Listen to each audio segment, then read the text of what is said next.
வணக்கம் ஜோதி நண்பர்களே. 2024 சனி வக்ர பலன்கள். சனி கிரகமானது வர ஜூலை மாதத்திலிருந்து நவம்பர் மாதம் வரைக்கும் அடுத்த 5 மாதங்களுக்கு கும்பராசியில் வக்ரகதியில் சஞ்சாரம் செய்துட்டு வரும். பொதுவாகவே இந்த வக்ரம் பெறும் கிரகங்களுடைய பலன்கள் அப்படிங்கிறது பலவாறாக சொல்லப்படுது. இது கிரகங்களுக்கு கிரகங்கள் நிலைகள் அப்படிங்கிறது மாறவும் செய்யும். அதே போல் ஒரு முரண்பட்ட பலன்களையும் கொடுக்கக்கூடிய அமைப்புகளை பெற்றதாகவும் இது அமையும். அதாவது ஒரு நல்ல கிரகம் வக்ரம் பெறும் பொழுது அது அசுப பலன்களை கொடுப்பதாகவும், அதுவே ஒரு கெட்ட பலன்களை கொடுக்கக்கூடிய கிரகமானது வக்ரம் பெறும் பொழுது அது சுப பலன்களை கொடுப்பதாகவும் அமையுது. ஸோ இந்த அமைப்பு கிரகங்களின் அடிப்படையில் மட்டுமல்ல, ஸ்தானங்களின் அடிப்படையிலுமே கூட நிறைய மாற்றங்கள் அப்படிங்கிறது இருக்கும். ஸோ பொதுவாகவே இந்த வக்ரகதி அதிசார கதி அப்படிங்கிற கிரகங்கள் ஏற்பட்டுட்டாலே அதனுடைய பலன்கள் அப்படிங்கிறது பெரும்பாலும் முரண்பட்ட நிலைகளிலேயே செயல்பட்டுக்கிட்டு இருக்கும். பட் ஒரு விஷயம் என்னன்னா, நல்லதோ கெட்டதோ இந்த வக்ரகதி அடையக்கூடிய இந்த காலகட்டங்களில் கிரகங்களுடைய பலன்கள் அப்படிங்கிறது ஒரு அபரிவித தன்மையில் வேலை செய்யும். குறிப்பாக இந்த காலகட்டங்களில் இந்த கிரகங்களுடைய பார்வை பலம் அப்படிங்கிறது கொஞ்சம் கூடுதலாகவே வேலை செய்யும். ஸோ அந்த வகையில் இந்த சனி இனி அடுத்த 5 மாதங்களுக்கு வக்ரகதியில் செயல்பட்டுட்டு வரும். பெரும்பாலும் சனி வக்ரகதி அடையும் பொழுது பொதுவான வகையில் சில சுப பலன்களை பார்க்க முடியும். குறிப்பாக வாழ்க்கையில் நடக்கக்கூடிய இந்த சுப நிகழ்ச்சிகள் போன்ற விஷயங்களை பார்க்க முடியும். திருமண அமைப்புகள், புத்திரபாக்கிய அமைப்புகள், குழந்தைகளுக்கான சுப விசேஷங்கள், சுப காரியங்கள், குடும்பத்தில் இருக்கிற உடன் பிறப்புகளுடைய சுப விசேஷங்கள், சுப காரியங்கள், பெற்றோர்களுக்கான சுப விசேஷங்கள், சுப காரியங்கள் போன்ற விஷயங்கள் எல்லாம் இந்த வக்ர காலங்களில் பார்க்க முடியுது. தொடர்ந்து தடைப்பட்டு வரக்கூடிய காரியங்கள் கூட சனி வக்ர நிலை பெறும் பொழுது அப்படிப்பட்ட காரியங்கள் துரிதமாக நடைபெறுவதையும் பார்க்க முடியும். ஜோதிடத்தில் ஒரு பழமொழி உண்டு, சனி கொடுக்க நினச்சிட்டா அதை தடுக்க யாரும் இருக்க முடியாது. கிட்டத்தட்ட அந்த நிலை சனியினுடைய இந்த வக்ர காலங்களை தான் பெரும்பாலும் அமையுது. மற்ற கிரகங்களுடைய வக்ர கால அமைப்புகள் எப்படி இருந்தாலும் சரி, இந்த சனியனுடைய வக்ர காலம் அப்படிங்கிறத ஜோதிடத்தை பொறுத்த வரைக்கும் பெரும்பாலும் ஒரு நல்ல பலன்களை கொடுக்கக்கூடிய வகையிலேயே அமையுது. தவிர இங்கே இது ராசி ரீதியாகவும் ஸ்தான பலன்களின் அடிப்படையிலையும் பார்க்கும் பொழுது இதில் சில மாற்றங்கள் அப்படிங்கிறதும் இருக்க செய்யும். அப்படி உங்கள் ராசிக்கு என்ன மாதிரியான பலன்கள் இருக்கும் அப்படிங்கிறத மேற்கொண்டு பார்க்கலாம். தனுசு ராசி. தனுசு ராசிக்கு சனியானது ராசிக்கு 3ஆம் இடத்துல அடுத்த 5 மாதம் காலங்களுக்கு வக்ரகதியில் சஞ்சாரம் செய்துட்டு வரும்.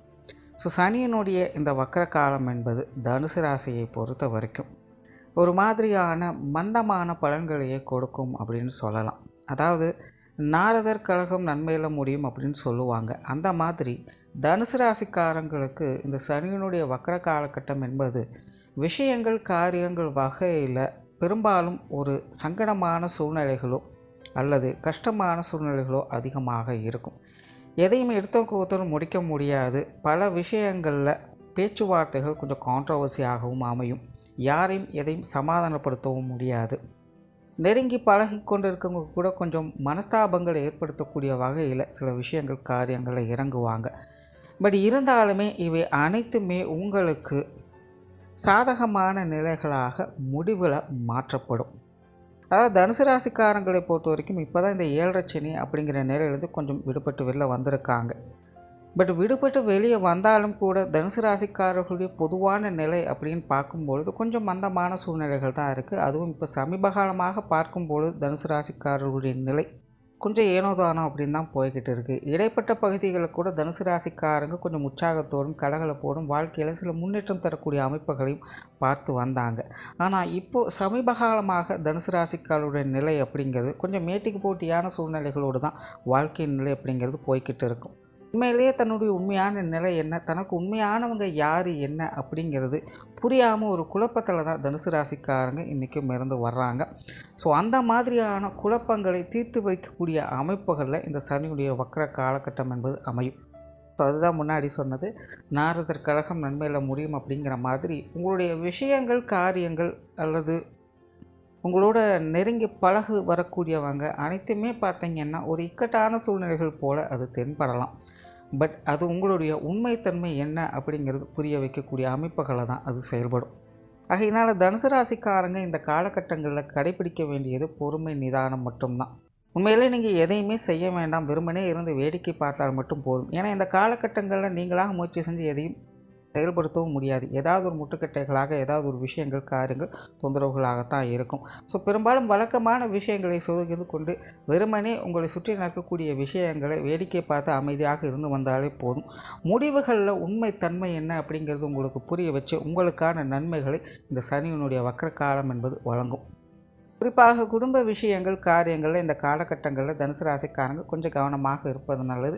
அதே போல் வாக்குறுதிகள் சார்ந்த விஷயங்கள், நீங்கள் மற்றவங்களுக்கு கொடுக்கக்கூடிய வாக்குறுதிகள் அல்லது மற்றவங்கள் உங்களுக்காக கொடுக்கக்கூடிய வாக்குறுதிகள், இது போன்ற விஷயங்கள்லாம் தனுசு ராசிக்காரங்க கொஞ்சம் நிதானத்தை கடைபிடிக்கிறதே நல்லது. அதே போல் குடும்ப உறவுகளுக்குள்ளே கொஞ்சம் கான்ட்ரவர்சியான நிலைகள் அப்படிங்கிறது, குறிப்பாக கணவன் மனைவி உறவுகளுக்கெல்லாம் முடிஞ்சது அப்படின்னு நினச்ச பழைய பிரச்சனைகள் தலை தூக்கலாம். ஸோ இந்த காலகட்டங்களில் கொஞ்சம் மனுசரித்து போய்க்கிறது நல்லது.